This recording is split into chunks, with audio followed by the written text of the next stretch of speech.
네, 여러분 안녕하세요. 부동산 전문기자 이현진입니다. 여러분, 제 소개를 잠깐 드리자면요. 저는 10년 넘게 이 부동산 분야만 취재하고 공부하고 있습니다. 그동안 정말 다양한 사업지들을 제가 쭉 둘러봤는데요. 오늘은 특별히 여러분께 민간공원 특례 사업에 대해서 설명을 드리도록 하겠습니다. 요즘 분양하는 단지들의 이제 트렌드 중 하나가 바로 민간공원 특례 사업이거든요. 그럼 과연 이게 무슨 사업이길래 새 아파트를 분양을 하고 또 인기가 높은지 같이 살펴보도록 하겠습니다. 여러분, 우리는요 대부분 다 도시에 거주하고 있잖아요. 그런데 이 도시가 순기능을 하기 위해서 여러 가지 시설이 필요해요. 여러분들이 거주하는 아파트, 오피스텔 같은 이런 집도 있어야 되고요. 상가, 편의시설, 학교, 그리고 사람들이 함께 쉴 수 있는 공원이 필요합니다. 그런데 그 중에서도 요즘에 이 공원의 중요성이 더욱더 커지고 있는 것 같아요. 공원이 얼마나 잘 갖춰져 있냐에 따라서 실거주하기 좋은지 결정이 되고요. 또 아파트 가격에도 영향을 정말 많이 미치거든요. 그런데 각 도시에는 이 공원으로 만들어질 만한 부지를 개인이나 지자체에서 소유하고 있어요. 그런데 만약 개인이 소유하고 있다면 먼저 토지 보상이 이루어져야 되겠고요. 그 다음에 이제 지자체에서 하려면 그 공원을 멋지게 조성을 해야 하는데, 문제는 세수만으로는 재정이 부족할 수가 있잖아요. 그러면 그거를 민간 사업자에게 대신 위탁을 하는 거예요. 그럼 민간 사업자가 공원도 새롭게 만들고 아파트도 짓게 되는데요.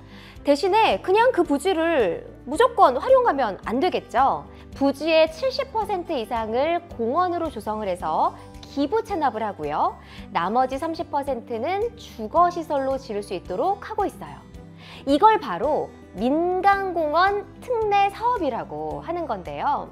실제로요, 이런 민간공원 특례 사업은 광주뿐만이 아니라 전국에서도 정말 활발하게 추진이 되고 있습니다.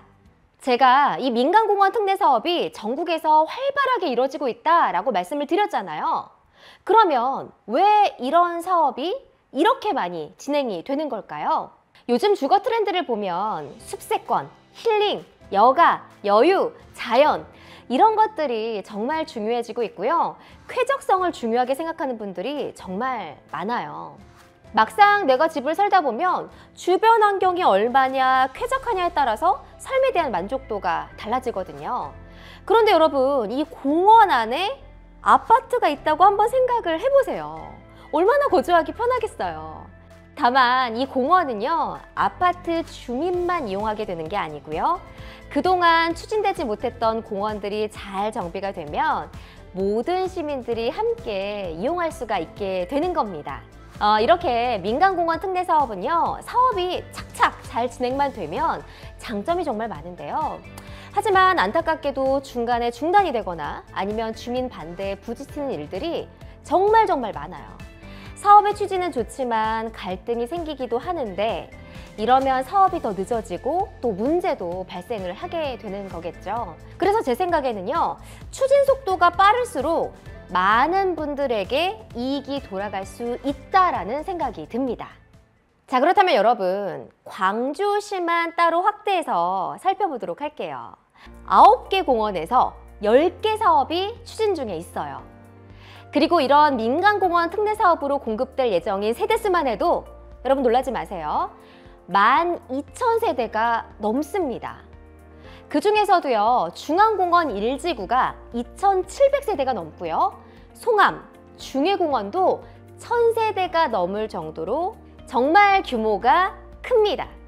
앞으로 이런 사업들이 모두 순차적으로 잘 이루어지게 되면요, 광주에 새 아파트들이 공급이 되고 또 공원도 잘 정비가 돼서 시민들이 정말 편리하게 이용할 수 있는 공간들이 만들어지게 되는 거겠죠. 그리고 여기서 중요한 점은요, 아파트만 공급되는 게 아니고요, 멋진 공원도 함께 시민들의 폼으로 돌아가게 될 겁니다. 실제로 제가 조사를 해봤는데요, 이 광주시에 진행하는 민간공원 특례 사업은요, 전체적으로 공원 면적 비율이 압도적으로 많았어요. 전국 평균으로 보면 공원 면적이 한 80% 정도가 되는데요, 광주는 90% 정도로 정말 압도적으로 높다는 장점이 있었습니다. 사실 광주 시민분들 중에는 이 중앙공원을 모르시는 분들은 거의 없거든요. 그러면 왜 중앙공원이 유명하냐? 이렇게 물으면 규모가 역시 압도적으로 크기 때문입니다. 광주에서 추진하는 민간공원 특례사업지 중에서도 규모가 가장 커요. 실제로 전처의 면적의 40%가량을 차지하고 있다고 하죠. 그리고 주거시설은 롯데건설이 시공을 하고요. 총 2,779세대로 지어지게 됩니다. 그뿐만이 아니라요. 워낙 부지가 넓기 때문에 새롭게 조성되는 공원은 여러 가지 권역으로 나눠져 있어요. 특히 저는요, 이 테마별로 조성이 된다는 점이 가장 기대가 많이 됐거든요. 치유, 어울림, 청년, 활력, 기롭숙 이런 정말 다양한 테마가 적용이 된다고 해요. 공원이 잘 조성이 되면요, 저도 꼭 한번 가보고 싶다는 생각이 드네요. 다음은요, 이 중앙공원의 위치를 좀 살펴볼 필요가 있을 것 같아요.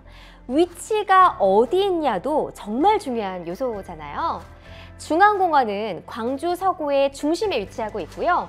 유동인구가 굉장히 많은 곳에 자리하고 있습니다. 이렇게 사람들이 많이 찾게 되는 도시는 잘 조성된 도시공원이 반드시 필요하거든요. 예를 들면요, 여러분 세종시 하면 뭐 생각나나요? 딱 호수공원이 생각나시죠? 일산에도 유명한 공원이 있는데요. 호수공원. 여기에서 매년 축제를 하면 정말 많은 사람들이 모이게 되죠. 그리고 서울에도 금융 메카인 여의도에 빌딩들이 쭉 즐비해 있는데 중간에 딱 여의도 공원이 있습니다. 제가 여의도에 오래 살아서 이 공원에 거의 매일 가곤 했는데요. 여기서 산책도 하고요. 커피도 마시고요. 또 사람들의 모임 공간이 되기도 하죠. 이렇게 도심 속의 공원은 직장인들과 시민들에게 휴식처가 되기도 하고요. 또 빌딩 사이에서 도시의 균형을 맞춰주는 아주 중요한 역할을 하게 되는 겁니다. 자, 여러분 오늘은요, 이 민간공원 특례 사업에 대한 이야기를 쭉 해봤는데요. 저는 이 사업이 꼭 필요하다 이런 말씀을 여러분께 드리는 것보다는요, 이렇게 말씀을 드리고 싶어요. 우리가 도심 안에서 여유롭고 만족스럽게 살아가기 위해서는 잘 정비된 공원이 반드시 필요하거든요. 사람들이 많이 찾는 공원은요, 그 도시의 얼굴이 되기도 하고요. 또 주변의 가치를 함께 올려주는 랜드마크 역할을 하게 될 겁니다. 그래서 조만간 이 광주시를 대표할 수 있는 랜드마크 공원이 탄생되지 않을까 저도 정말 기대가 됩니다.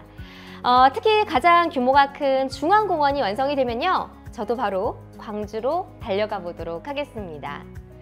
여러분 오늘 부동산 전문기자 이현진이었고요. 오늘 영상은 여기서 마치도록 하겠습니다. 여러분 감사합니다.